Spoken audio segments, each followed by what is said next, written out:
Hey, hello everybody. I think we're live now. I think I'm sharing my screen okay. I'm here with my friend Douglas. He's also a parent of a student considering studying in Canada. And I've come here today to be here with our friends from FSS Hong Kong at their office here from the Upper Canada District School Board. So I'm going to spend the next hour or so maybe talking through introducing you to the Upper Canada District School Board and some resources that we've created to help you know more about our communities and our schools and help you make an informed decision for your child's future as you consider where they might study in Canada, or even maybe if they might study in Canada. So, thank you everybody for being here today. I'm happy for this to be a dialogue, you know, even more than a presentation. So I see a number of people logged in already. That's fantastic. Feel free if you want to jump in with a question at any time. Um, just unmute yourself, jump in. Happy to hear that.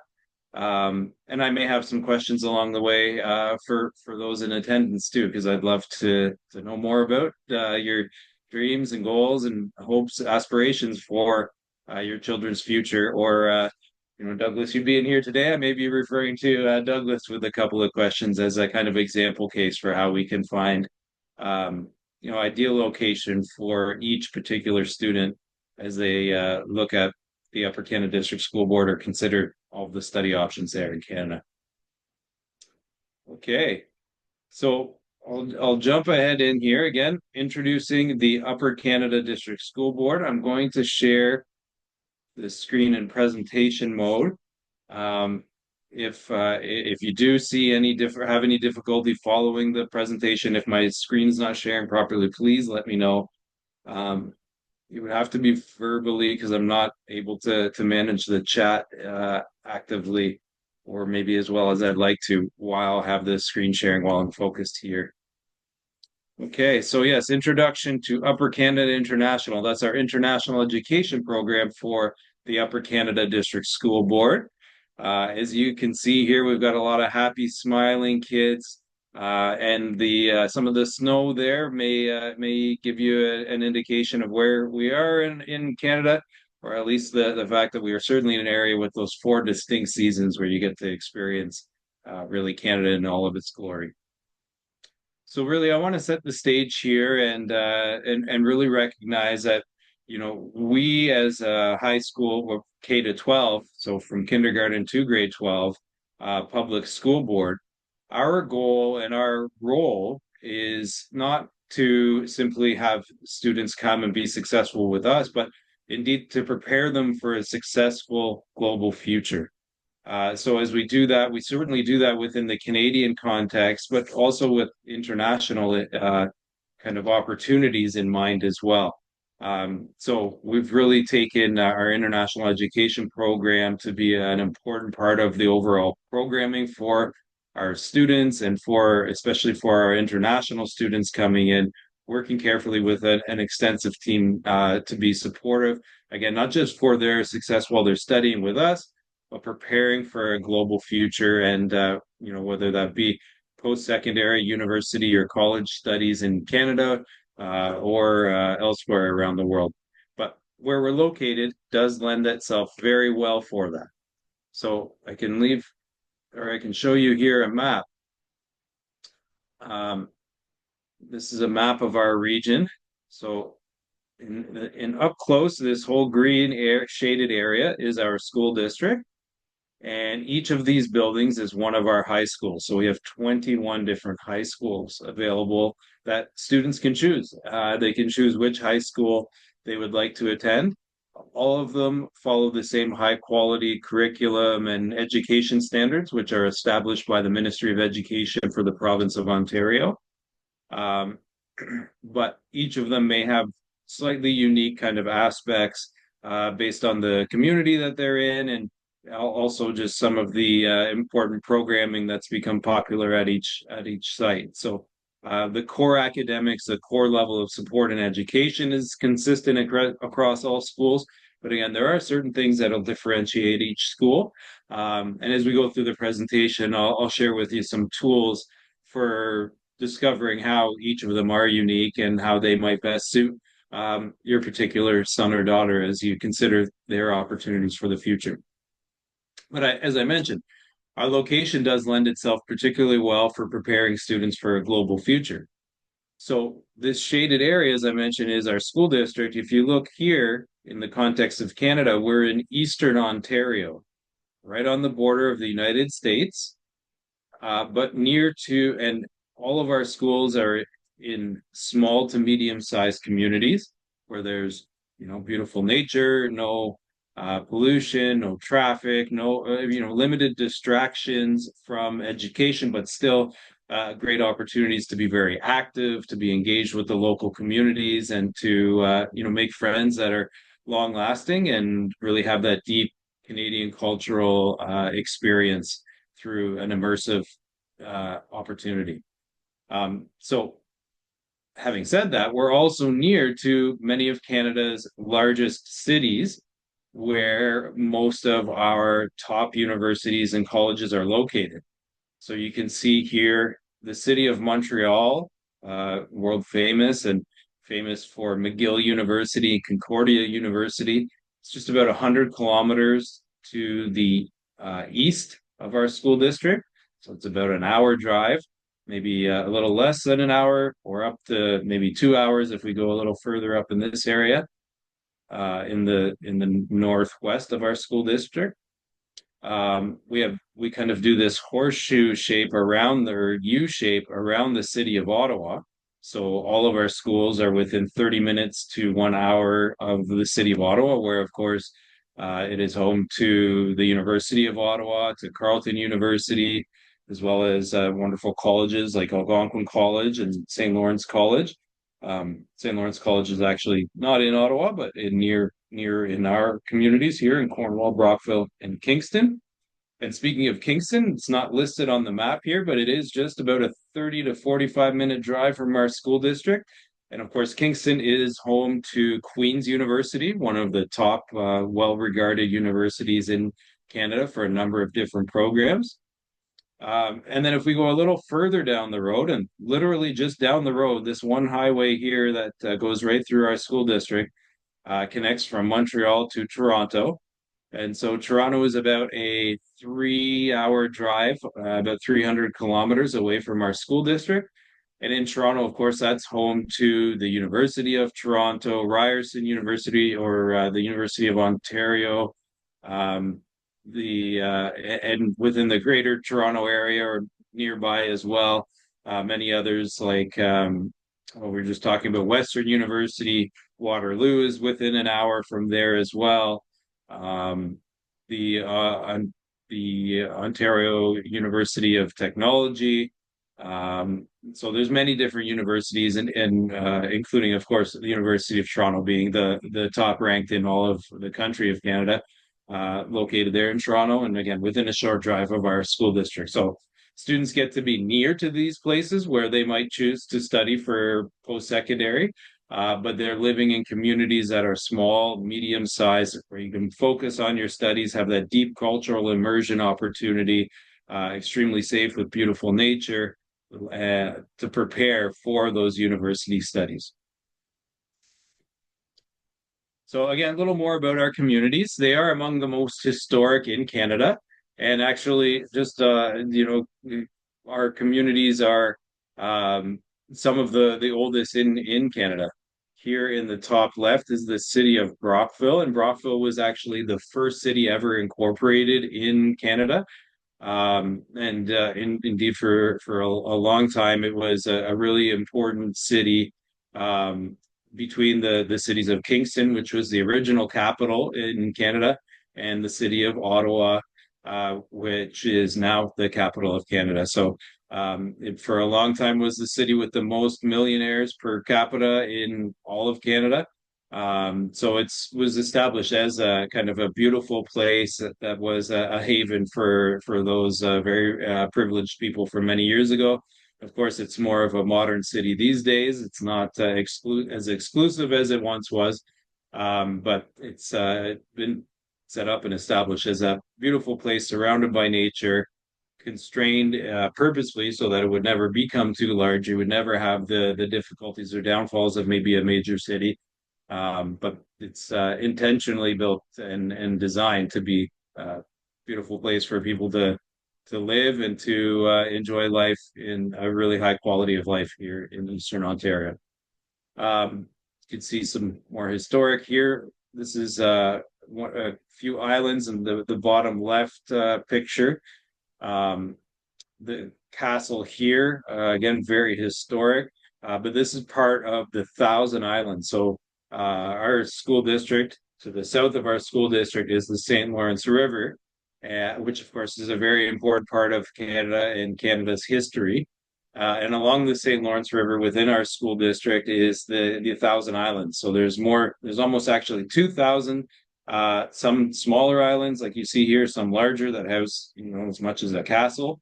Um, but within our district, the Thousand Islands is an important part of our communities, our touristic kind of attractions, and also just it's emblematic of our kind of beautiful nature in the community as well, with lots of freshwater riverways, but overall just really beautiful nature.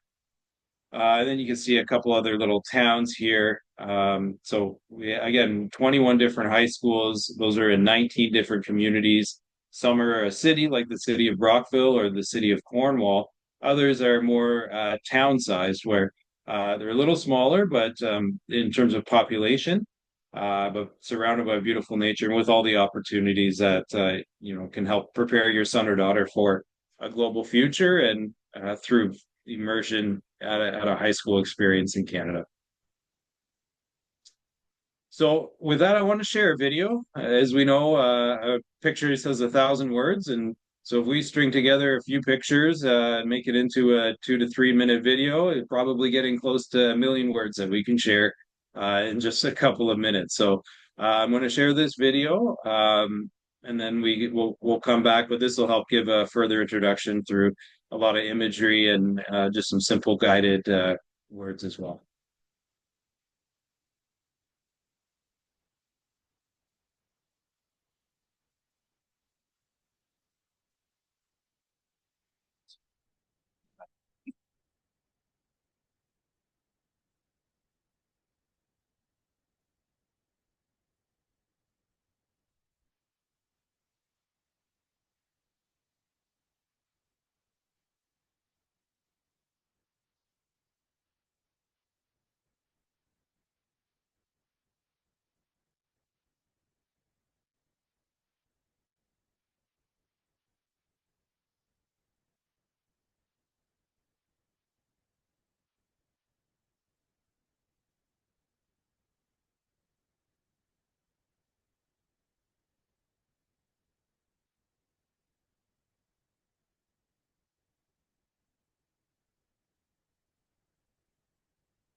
Okay. So hopefully that gives you a bit more of an introduction to our region, our schools and communities, and the experiences and opportunities that students can anticipate when they come to the Upper Canada District School Board. That video is on our website, and I'll give you that link a little later. But it's great to check out some of the other videos we have there as well. We'll talk about those. So again, just a high-level overview of the Upper Canada District School Board. We do have school opportunities from between kindergarten to grade 12, but most of our international students are coming to study with us at the high school level. So we have a particular focus on our 21 high schools, and those are spread across Eastern Ontario, as you saw on the map. We have about 28,000 Canadian students in total, so a very big school district. And of those 28,000, about 9,000 are at the high school, grade 9 to 12 level. And amongst those, we have about 300 international students every year that we welcome from more than 30 different countries. So we have a really diverse international student population that's spread amongst our 21 high schools in amidst 9,000 international or Canadian students overall. So you can see the immersion, the integration is very, very strong. As an example, our school with the most international students is somewhere around 30 to 35 total international students in a school of about 900 overall. So if you do the math, that's not even 4% of the student population. And in our communities, most of the population are native English speakers. So the opportunity again for full immersion with Canadian teachers and students is very strong in our particular area, while still being close to many of Canada's top cultural, touristic, and indeed academic sites from that are most important and famous in the country. We're also really flexible with the enrollment time frame. So we have students can register for 1 year, multiple years, maybe on a graduation pathway, or for as short as one semester, or even as short as one term or fewer weeks, short-term type of enrollment. So between 4 to 12 weeks. So those are all opportunities during the actual school year that we offer for students, because all of our programs are very much focused on the academic, the cultural, social immersion within the school and within either homestay or the boarding facility that we partner with. But again, we do offer these shorter term experiences, which could be great maybe if the student has a short school vacation, or if they just want to maybe come for a short time between 4 to 12 weeks to get a sense of what the experience might be like studying in Canada before they make a commitment more longer term for a year or multiple years on a graduation pathway. So the school experience at each school, we do have small class sizes. We have a maximum average class size of about 28. Some classes may have a couple more than that, but for the most part, our classes are below 30 students per teacher. And in some classes with that require more direct supervision, either from content to be studied perspective or from the perspective of safety, we'll have even lower ratio between students to teacher. It could be as low as 15 or maybe 20 students for each teacher. And that would be for things like, for example, English ESL. So English is a second language. We know that direct attention between the teacher to the student is really important in that subject, even more so than in others. So we have that capacity of just around 15 students per teacher for the ESL class. Others that we would have that lower class capacity rate would be, something like a technical class where their students are working with tools or other things where, that more direct supervision is important for a safety perspective. As I mentioned, more than 90% of the students in our area were born in Canada and speak English as a first language. So that's a strong feature for the immersion experience.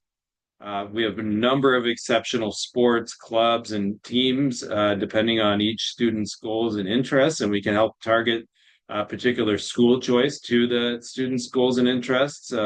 relative to, something like the sports clubs and teams. And we have French immersion available at all of our schools as well. I know, having worked with many, many students with FSS Hong Kong and otherwise students from Hong Kong, French hasn't always been a priority, but for some, learning a little more French or maybe becoming a little stronger with their French skills has been a real focus. So based on our location, being right on the border of Quebec, which is the French-speaking province, but still being in Ontario, an English-speaking province, um, we have that opportunity in a lot of our schools where students can study up to a half day in French while they're studying with us, while at the same time focusing their studies predominantly in English. And they could even live with a host family who is bilingual as well. A number of our host families in the area are bilingual, French and English. So we're certainly happy to welcome students for an English experience, recognizing that is the predominant language in our communities, in our schools, and with most of our homestays. But we also have that very strong opportunity for French as well, both immersion in the school and in homestay if that student is looking for that opportunity.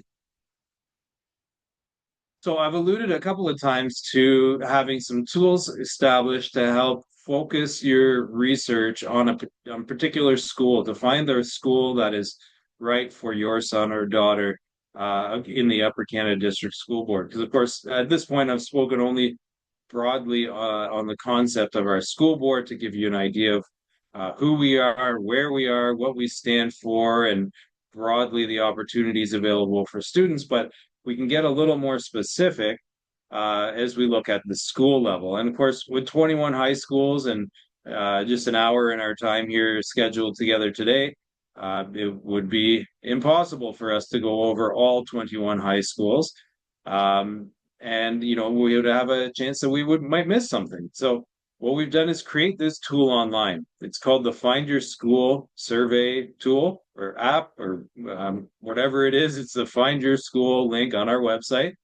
And so you can see here, it was referenced on the PowerPoint, but also just noting here, studyuppercanada.ca/find-your-school. And you'll find this tool. So, well, Douglas, since you're here today, can we ask you to be a volunteer? Maybe we can find a school for your son. Okay. Okay. So first, I'm assuming he's from Hong Kong. Yes. Okay, we've got the Hong Kong flag there and everything. There we go. What is your son's favorite sport? Favorite sport? Rugby? Rugby? Soccer. Yeah. Soccer. Okay. I think we do have rugby. Actually, we have. We could talk a little more deeply on the rugby opportunity. There's rugby. Okay. But we have very, very high level rugby training and coaches in our communities and in our schools. So I can maybe share a couple of links external from our school board, but relative to the community opportunities a little later. That one gets me excited because I know I know teachers in our schools who really have a passion for rugby. And it's not as common hearing from it is the students' favorite sport. So very cool. Okay, but that shows you how we can get more direct and granular. So I have a couple of schools in mind. We'll see if they pop up because of the rugby. Next question. What is your son's favorite subject? Physics. Physics. Okay. So we're a little broader here. We don't necessarily break it down. Yeah, exactly. We got science, and of course, doesn't look like they're studying physics in that particular picture, but broadly speaking, sciences. Do you think he would prefer to live in a city, a small town, or in the countryside? City. A city. Okay. So he wants to be a little more active near a movie theater with public transportation and yeah. Favorite creative activity. Lots. Yeah, guitar.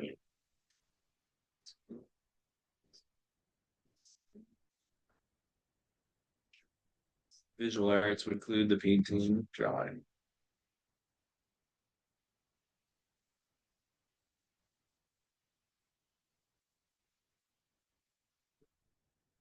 Media. Media arts? Yeah, cool. All right. And then which of these courses are you most interested in, or would he be most interested in? These are even more broadly stated to have a real kind of subject. You just pick outdoor and Outdoor. development. Okay, very cool. And finally, last question. What do you think is something he would like to do on the weekend in Canada? Oh, cycling. Cycling, cool. All right. And with that, we suggest Thousand Island Secondary School. Now, this is actually the school I was thinking we might have selected because of its connection with rugby. Uh, Um, and it is a school that I know very well, also because it's actually the high school I attended, so I could speak to it well. Actually, this sign here is a time capsule, okay. and so in 10 years or 20, yeah, I got a mixtape under there. So if they can find something to play an audio cassette tape with, Okay. when they dig that up, and I think it's probably going to be about 10 years, Oh, they'll find some music that my mom probably would not have approved of at that time as a high school student. Yeah, so then it gives a little more information about the particular school, number of students there. It maybe offers some things about why that might be you know, considered a really positive school. Um, and actually the the some good news from the Thousand Island Secondary School. It's not pertaining to rugby, but it just talks to how much of a sports school this school is. We actually just came in third place. The Thousand Island Secondary School came in third place in the entire province of Ontario for boys basketball. So we were playing up against teams from cities where there was, uh, you know, 10, no more than that, 20, 30 times the population in the city, and where the school is really a basketball focus in those larger cities. But here we are in a smaller city school that is again focused on sports, but with a smaller population. Of course, we have less players to pull from, and we're not recruiting students from other cities for our basketball team, but we actually just placed third overall. So I think it's a pretty historic opportunity or pretty historic experience for those Thousand Island Secondary School basketball players just on Friday this last weekend or the 2 days ago. Yeah, so this isn't meant to be the end of research. It's not like we do this, go, okay, perfect, done, we're done. He doesn't need to think about it anymore, don't need to consider anything any deeper. What it does is help focus now the research a little more. So from this, learning more about our Thousand Islands Secondary School there, you can also then go to school profiles and then scroll down to find the school that was selected in this particular situation or this particular case for Douglas's son. What's your son's name, by the way? Elliot. Elliot. Okay. Yes. Oh, I love that name.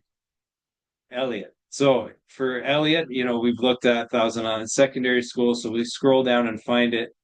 There's a brochure you can click on and see a little more information about the city that the school is in. In this particular case, in Brockville, we actually have two high schools. So we profile both the Brockville Collegiate Institute and Thousand Island Secondary School within that particular brochure for the school.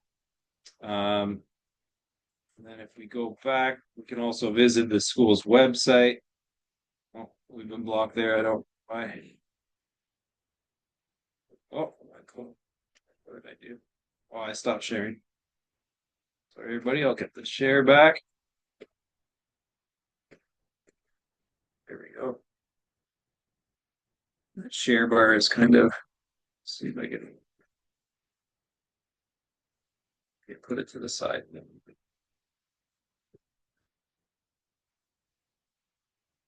Okay, well, there's fine. Okay. Um, Actually, something that we haven't linked to, but something that I would highly suggest is to go to Facebook and you can Google the particular school as well after you've found a school. And I think that's a really great way to see what's going on a daily basis. A lot of schools will even share their daily announcements, but they will. There you can see the basketball team being featured there. Lots of action. Talking about March break, a holiday, school holiday coming up, but you can see as you go on the Facebook page, you get to really see what's going on in the school here. Like for example, learning a little more about the volleyball team just last week.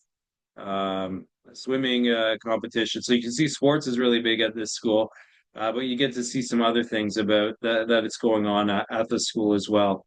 And so that would be fairly common amongst all of our schools. Take a chance to go through their Facebook page. That's a really good place.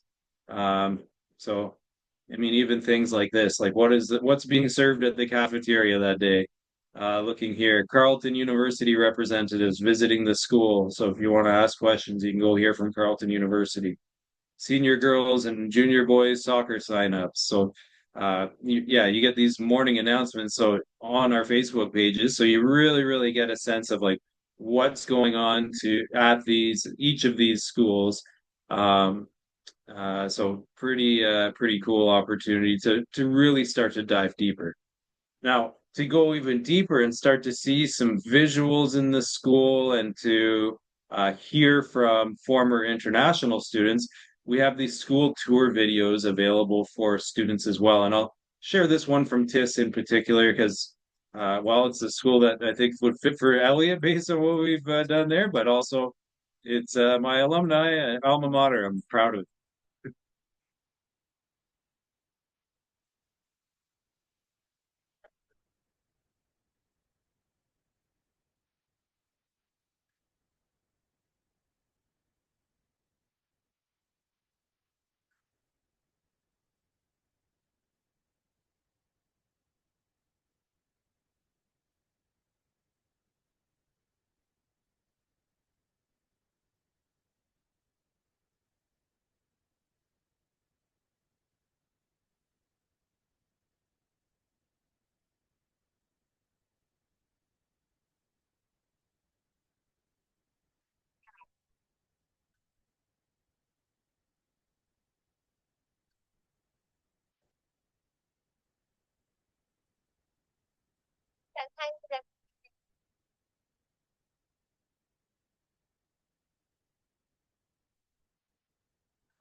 Stuff like that.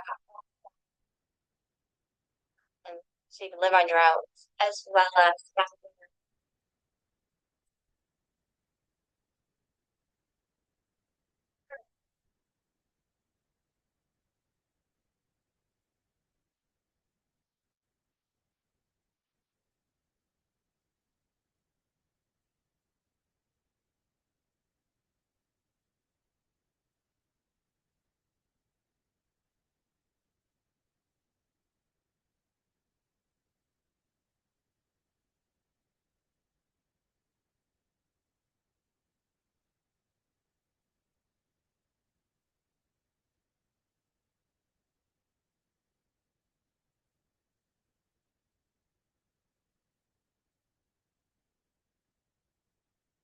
And there's our friendly beaver again. Some highlights of the core courses and electives offered at the school, talking about the sports and clubs as well. So again, these tours are available for each of our high schools. So you just after you've kind of targeted a particular high school through that Find Your School survey, you could check out the school profiles and learn a little more um, through those videos. You get to really start to imagine your son or daughter in that experience, hearing the stories about former international students in a very authentic student voice. Those are, as you may have seen, non-scripted videos. We didn't tell students what to say. We just asked about their experience and use that to help guide our tours through the schools and through what's available at each school. So again, that helps you get a little deeper in imagining the experience and understanding what's possible with the Upper Canada District School Board and at each of our schools. So as I mentioned, yeah, there's those school tour videos. Another link to get directly to the videos is studyuppercanada.ca/videos. That'll get you to all of the videos and you can start scrolling through those. You know, even if you're not choosing a particular school, but just want to see inside more Canadian high schools, these are very of course, unique to each school, but hearing the students' stories, I think, can give you a very collective understanding of what the students' experiences are like when they're studying at a high school in Canada, or with us in particular, with the Upper Canada District School Board. So just one more thing I wanted to mention, of course, we went through that with Douglas, learned more about a school that might be a good fit for Elliot, but maybe going back a second time can be helpful, as well, as you have some time there at home to go through this. As we saw, we were looking at rugby the first time, but soccer was also something of interest. Well, we couldn't list two sports as we go through the survey, but maybe going through it a second time, choosing soccer instead might lead to a different school choice. And then now you're comparing two schools instead of 21 or 200 or 2,000 different schools around the world. We're looking more specifically at just a couple. So then you can have that deeper research opportunity, looking at Facebook page, getting a sense of the daily operations at the school, and looking into the school tour videos, where you learn a little bit more about students' experiences there to date. So these brochure files as well that we shared.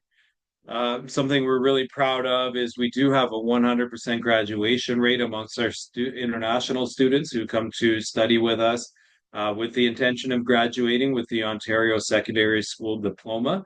And I think that is really relative to the work that we do with students prior to enrollment with partners like FSS Hong Kong, really getting a sense of students' goals, their academic background and history, and creating an academic pathway to those goals. Again, with the idea of building towards a global future, recognizing that, of course, a goal while they're with us is to achieve the Ontario Secondary School Diploma, to get the grades as high as possible, to get into that, best possible post-secondary institution.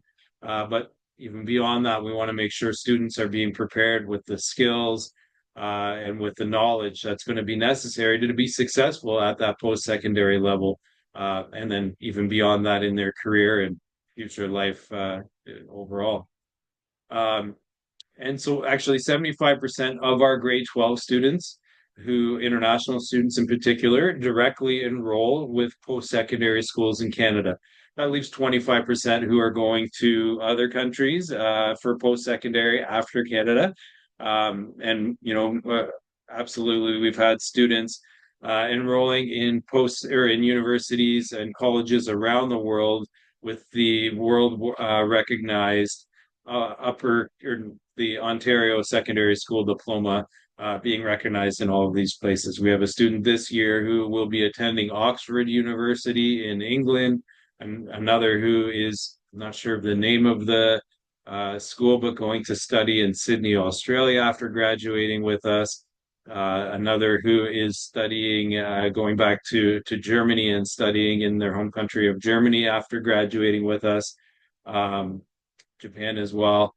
So many places around the world where our graduates have their Ontario Secondary School Diploma recognized for direct entry into their university of choice. But again, most of our graduates are focused on schools in Canada, and our students have achieved admission, and indeed in many times, in many instances, scholarships to top universities in Canada and around the world, including University of Toronto, McGill University, University of British Columbia, which of course is a little further to the west, or about as far as we can go, almost as far as we can go in Canada to the west. So really, we're helping prepare students for that global future, whether the next step be post-secondary in Canada or other places around the world, but with a primary focus on the opportunities in Canada. And we really help with that also with the partnerships that we have with these universities. You saw as we went through the Thousand Island Secondary School Facebook page, the Carleton University representatives visiting just, I think it was about a week ago, to that particular school. But indeed, all of these top Canadian universities and colleges are visiting our schools to make presentations, having the opportunity for that direct interaction with students as they consider where they would like to go for their future. And because we're so close to many of these top universities and colleges, we can also help facilitate student visits for campus tours in a lot of cases as well. which I think can make a major difference as your son or daughter decides where they'd like to study at college or university. Of course, school rankings, program opportunities are very important, but being able to walk on the campus, get a sense of that, the environment and the community at those schools can really go a long way in helping them make those decisions. And because of our location, because of our relationships with those schools, we can make that possible as they make that really important decision while studying with us, preparing for their future. So again, some more things here. So many of our students each year enroll in top 100 universities each year. And I mentioned even just within this year, I know there are students who are going to University of Oxford and University of Toronto. Not sure if we have anybody going this year, any of our graduates planning to attend the University of British Columbia, but we have had many students in the past graduate with us and go on there. And we've had also we've had a few students graduate from international students graduate with us in recent years and go on to Harvard University. Indeed, one of our students came to us with almost no English and studied no proficiency in English, studied with us for 2 years and eventually achieved a scholarship at Harvard from Harvard University, almost a full academic scholarship from Harvard. So you can imagine their success to have achieved that was quite significant. So academic and homestay support. We have a lot of support in our program. As I mentioned, we have about 300 international students, which is a great number where, I can get to know students individually as the director of the program, get to know students by name, get to know them by their goals and hobbies and interests. But also, we've got a strong staff on the program side throughout our schools and also with homestay. So we have that's ongoing monitoring support and a number of reports that are shared with parents each year that help with ensuring we're monitoring and communicating progress for the student with the idea that really it becomes a team environment, really a team activity in supporting students when they're studying with us. And that includes, of course, our program staff, the academic staff at school, the homestay coordinator or relationship manager in our area, the homestay family.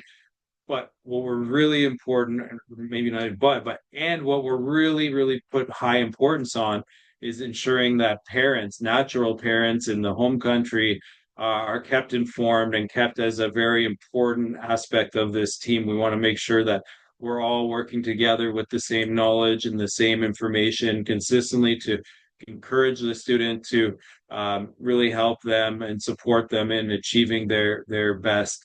And through this active communication, the active monitoring of progress and sharing of information, I think really it's a focus of our program and our staff to make sure that we are all working together and informed in the same ways to have this very much team approach as we prepare students for their global future. We have annual meeting with a guidance counselor, of course, and it could be even more frequently depending on the student's request or needs.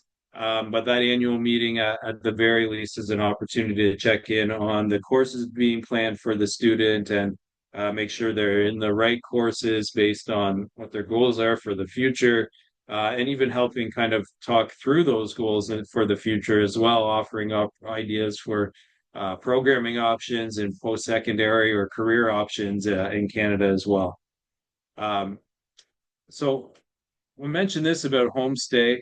I want to take a brief pause here too, because we have a very unique partnership where students can actually live in a boarding facility while attending one of our schools.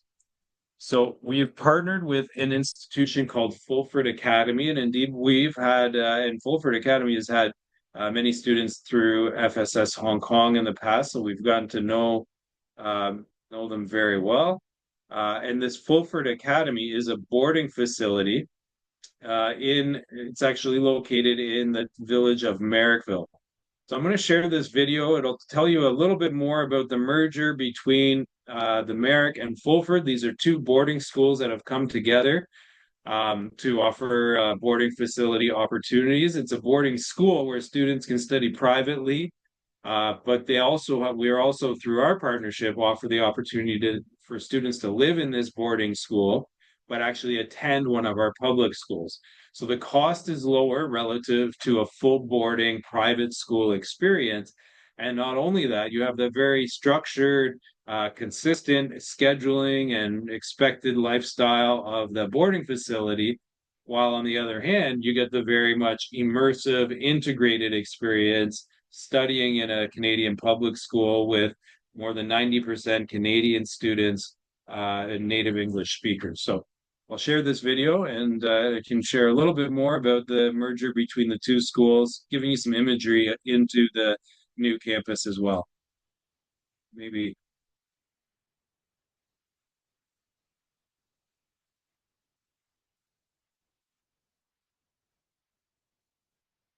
So as we're seeing through this, these two schools have merged campuses as of February 1st. So that's why you don't see necessarily it was part of my presentation, the specific kind of pictures or items related to this school or to this boarding option, because this is a very new opportunity. We, again, have welcomed students through Fulford Academy. As they've merged the campus, it is it's in a different location. And so there's some updates there that we need to do on our marketing materials. But in general, the experience, the opportunity is very much the same, living in a boarding facility, attending a public school.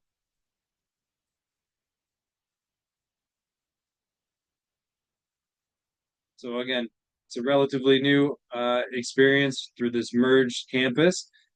So we don't have as much included we don't have anything included in my standard presentation yet. But because we know this is an opportunity that is unique in the market right now, and that we know can be very impactful and important for students, I wanted to make sure that I'm sharing that with you as well. So again, really unique opportunity here where students are living in a boarding school, living in a facility where most of their like daily activities. You know what, I'm going to go to the Merrick instead. That's where the location is.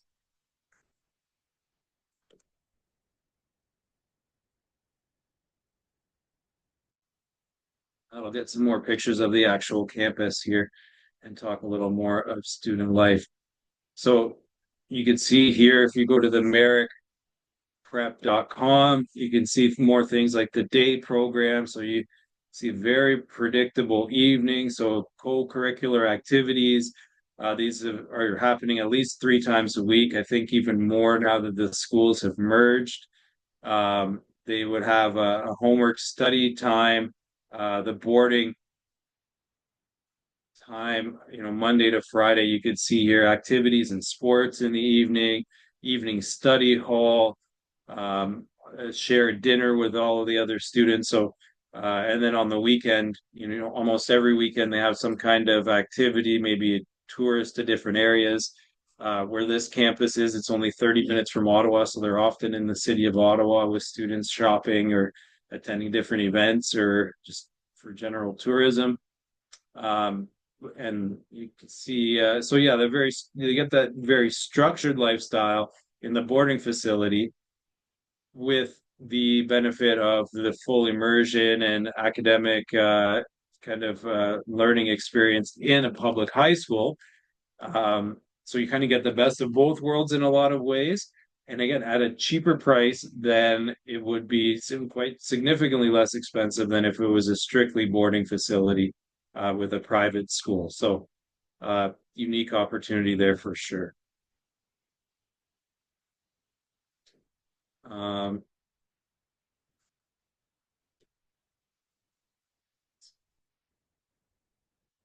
okay, let me see. I'll get back to our PowerPoint.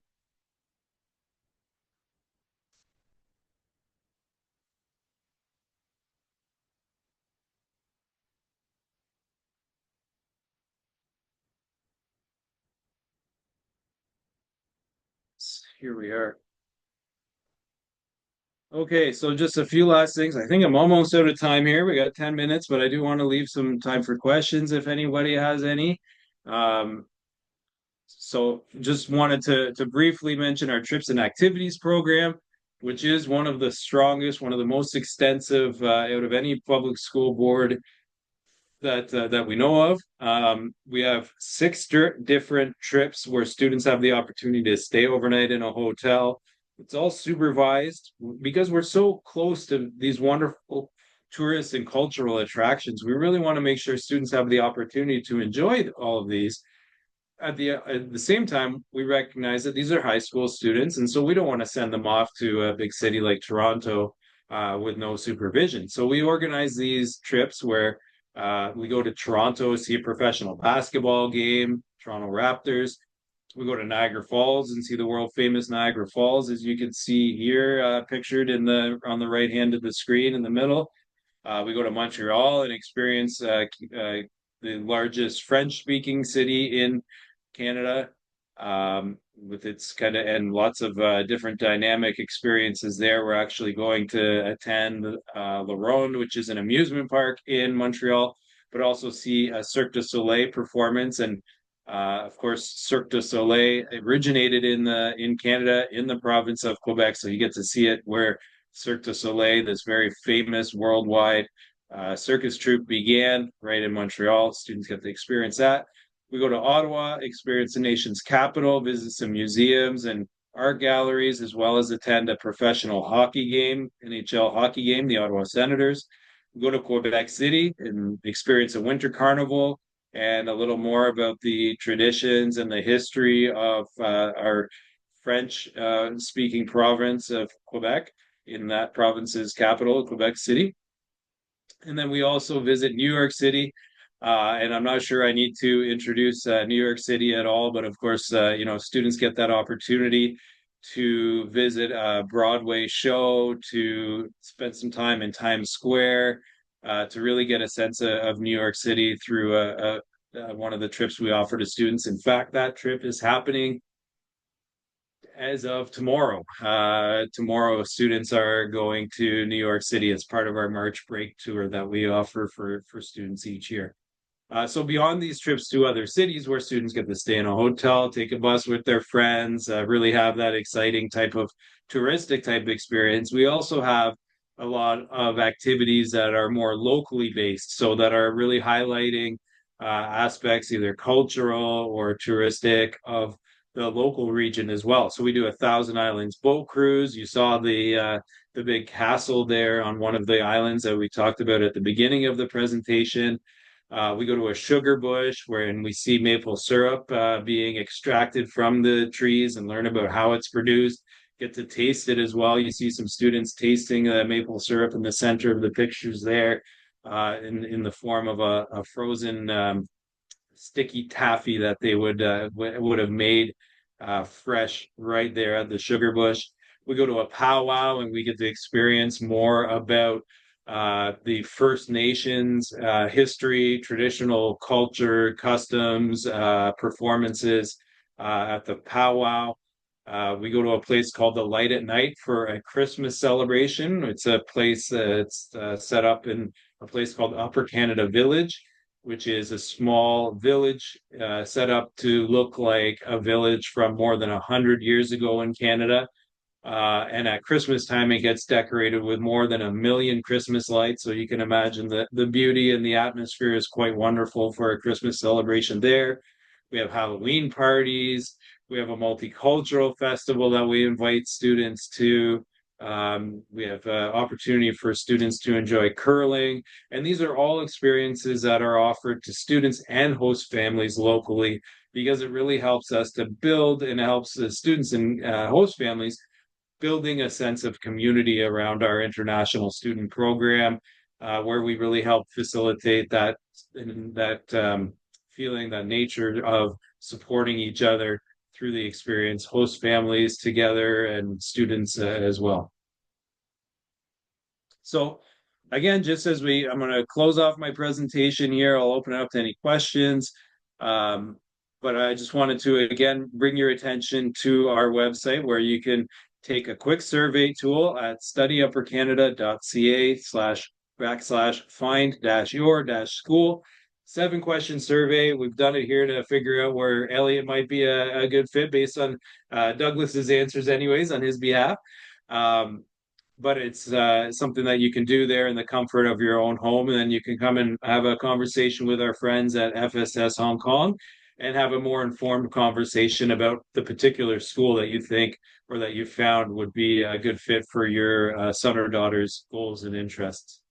And from there, of course, as you take that test once, twice, 3 times, have a few, 2 or 3 schools, maybe just one that you're focused on, you can deepen your research by going to our website in the videos section and checking out these school tour videos, about 2 minutes long each, very authentic student voice pieces that give a lot of visual into the school and give an understanding of what it's like as an international student studying at that school and living in the local community. Of course, our school profiles are there as well. And although I don't list it here, I do really encourage you to also simple Google search or visit Facebook and search up the schools individually, and you'll get a sense in many cases of the daily type of activities that are going on right now at those schools. Now, you will find not a lot of activity over the next week. It's March break, spring break for us. So there's probably maybe a note saying happy spring break, everybody, happy March break. But won't be updates now for a few days anyways. But yeah, check those out on Facebook, and otherwise check us out on social media as well to see what our students are up to. I think that's a really important tool for you as parents and for your son or daughter as you're trying to make this really important decision for where they will go next in their academic and life journey. So with that, that brings me to the end of my presentation. But I just wanted to say thank you, everybody, for joining virtually today. Thank you, Douglas, for coming in today. Thank you to our FSS Hong Kong friends here for all of the support together for many years of our mutual students. And also congratulations on taking the time and making the decision to at least be considering studying in Canada, studying abroad, because it really is a life-changing opportunity to study internationally, to study abroad, and for you to be taking the time and having made the decision at least to consider the opportunity is a really important milestone. So congratulations on that, and all the best in the future as you explore that opportunity. Now, with that, I would like to open up to any questions that you may have had throughout. Again, I wasn't able to follow along in the chat, so here we go. A couple of chat questions coming in. Perfect. So I see here from Linda, if my daughter is in grade 9 in Hong Kong and failing a few courses, can she be accepted? Yes, certainly. There is no problem for, if a student's failed a couple of courses, we certainly, we've also have an understanding in Hong Kong that based on the comparative nature of the grading system, sometimes failing a course, it can be as indicative of the strength of other students as it is of the student who's been failing. So, we would take a look at each transcript individually, but failing a course would, here in Hong Kong, or failing a couple courses, would not preclude a student from attending with us. We would have to maybe look at the credits that in the courses that she was successful in to have a better idea of the equivalent credits that she would be granted when she came to study it with the Upper Canada District School Board. So, for example, typically students achieve 8 credits per year when they're studying in Ontario. So if a student's completed grade 9 in Hong Kong, even if they've done 20 different subjects or 16 different subjects, we would still grant only 8 equivalent credits for that grade 9. So we would have to look on an individual level at the full nature of all of the courses she studied to determine if we can offer a full 8 credits. But otherwise, it might just be that she was offered 6 credits as equivalent instead of 8. But then with grade 10, 11, 12 years still to go, there would be opportunities in the school or even maybe during summertime to gain additional credits and still graduate, on a regular pathway and timeline. So all that to say, very short answer. Yes, absolutely. She can still be accepted if she's failing a couple of courses. Longer answer is let's talk together, maybe on an individual level through our partners here at FSS Hong Kong, and we can find a particular pathway for your daughter that can help, build on her experiences so far. Again, preparing for a successful global future. Jason, any age limit for living in the dormitory? That's a really good question. I believe the age limit is 19. The age limit in our schools is 21. So once a student reaches the age of 21 years old, they can no longer study in person at our regular high schools. In the dormitory, I would have to confirm, but I know we've had a student as old as 19 in the past. So of course they would be subject to all the same rules and regulations as all other students. So that's consistent in our program as well and in Homestay. So for as an example, in Canada, students or people are able to drink alcohol at the age of 19. But a rule within our program is students cannot drink alcohol while they're in our program. So even if a student was a little older, they would still have to maintain the same rules as our all of the students in our program. But we do have that opportunity for students being a little older to study with us still, for sure. Any activities for long vacation during the school year, such as Christmas, spring break, or does the student need to come back during the time to Hong Kong? That's a great question, Serena. Actually, so when students are living in Homestay, they're welcome to stay in Homestay during those longer school breaks. So, for example, at Christmas time, it's a 2-week break, and we've intentionally not organized any trips or any activities for students during that time because it's oftentimes a vacation time also for families. And it's such an important time, when we're talking about families in Canada, it is such an important family time. So for a student who's living with a host family and really having that cultural immersion, we want to make sure we maintain that chance. So they can stay with host family during the Christmas vacation, and it's a chance to spend more time with the host family, experiencing things culturally, maybe big family dinners and travel to visit grandparents, uncles, aunts, cousins of the host family. And then spring break, that's March break, usually about a week. Again, students can just relax and stay at homestay at that time if they prefer. Alternatively, we do have the trip to New York City that we scheduled during the March break, and that's a 4-day trip. So that takes up most of the March break for students who want to do that, but that's an optional activity.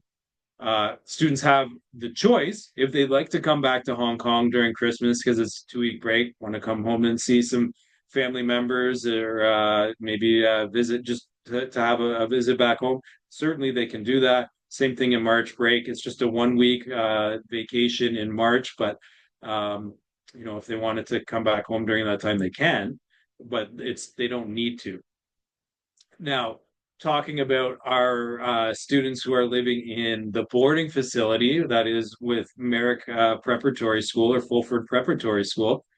So students who are living in that boarding facility, the boarding facility does close during the longer vacation. So it's an opportunity for their staff to take a vacation as well. For example, Christmas or spring break. In those cases, we can help because of our very active homestay network. We can help arrange for the students still to stay in the local area. If they wanted to, throughout Christmas, just for that 2-week time frame, we can help put them in a homestay family. And during that time, they're living with a local family. And because while they're living at the boarding school, they're attending a local public school.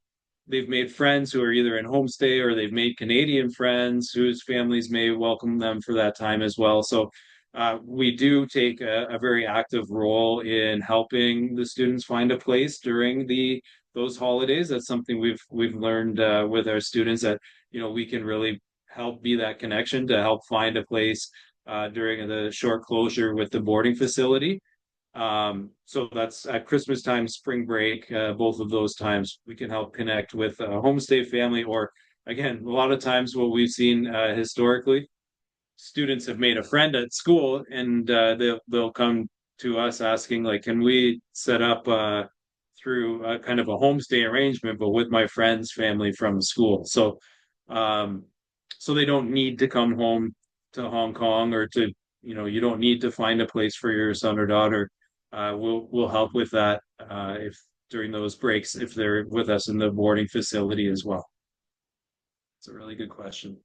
So again, I've given a big long answer. Short answer to that question: there's activities, there is alternative arrangements for living and for care and supervision during those school breaks, regardless homestay or in the boarding facility. Students do not need to come home to Hong Kong during those times. And even in the past, we've had some students who've wanted to stay in Canada during the summer months.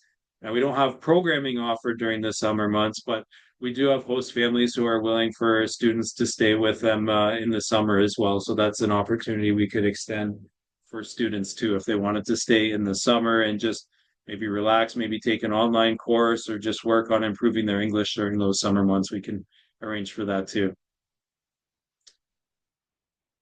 Very welcome, Linda. Yeah, again, great question. And Jason, when is the deadline to apply for the September 2025 intake?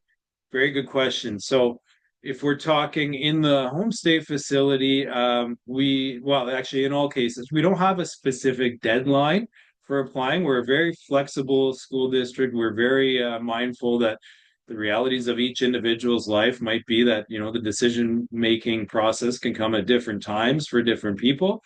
But what we are monitoring, and what can kind of set some restrictions for when students apply, or for where they can apply, is our capacity for accommodations in homestay, the availability of courses in the school, or the availability or capacity for accommodations through the boarding facility. So as we plan ahead for September 2025, or as we plan ahead for each particular school year, we're monitoring capacity in each school, and in many cases, schools begin to reach capacity, and then we have to close intake. As of currently today, March 8th, 2025, we still have capacity in homestay for all of schools beginning in September, but there are a few where we're getting a little tighter. So there may reach a place where we're no longer accepting applications for some specific schools. But again, with 21 different high schools, we could be very flexible. Now, for the boarding facility, that is in one particular community with one particular high school. So we are monitoring that individually. Actually, I should note the school that students would attend while attending the boarding facility is North Grenville District High School. So again, no specific deadline.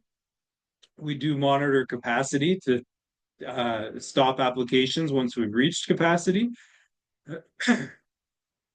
This is a new facility, so I'm not certain. I can't speak to previous years to give an idea of when we might reach that capacity. I know that it has been quite a popular option, so I would anticipate, within the next month or two should be no problem. But by, later in April, I can imagine that we're going to start reaching near capacity for the boarding facility option. But again, reach out to our partners, our friends here at FSS Hong Kong, and they can let you know of availability at that particular time. But so again, short answer, no particular deadline. Longer answer, there are schools, there are opportunities that will close based on capacity, and it is a first applied, first admitted basis. So there's not an immediate rush, but don't wait too long, or the opportunity that you're considering for your son or daughter may not be there by the time you make the decision. So hope that helps, although it's not as clear as setting a specific date. Okay, great. Any other questions? Okay, Jason, good. I'm glad it was understood there. Great. Okay. So with that, I will stop sharing. Again, I want to thank everybody for attending today and for the great questions at the end as well. Linda, thank you. Jennifer, Jason, we've got Serena on here as well, all of our team at FSS Canada, and Douglas, who's been here in the office off camera, but been here in person with it as well. Thank you very much for coming, for learning more about Upper Canada District School Board.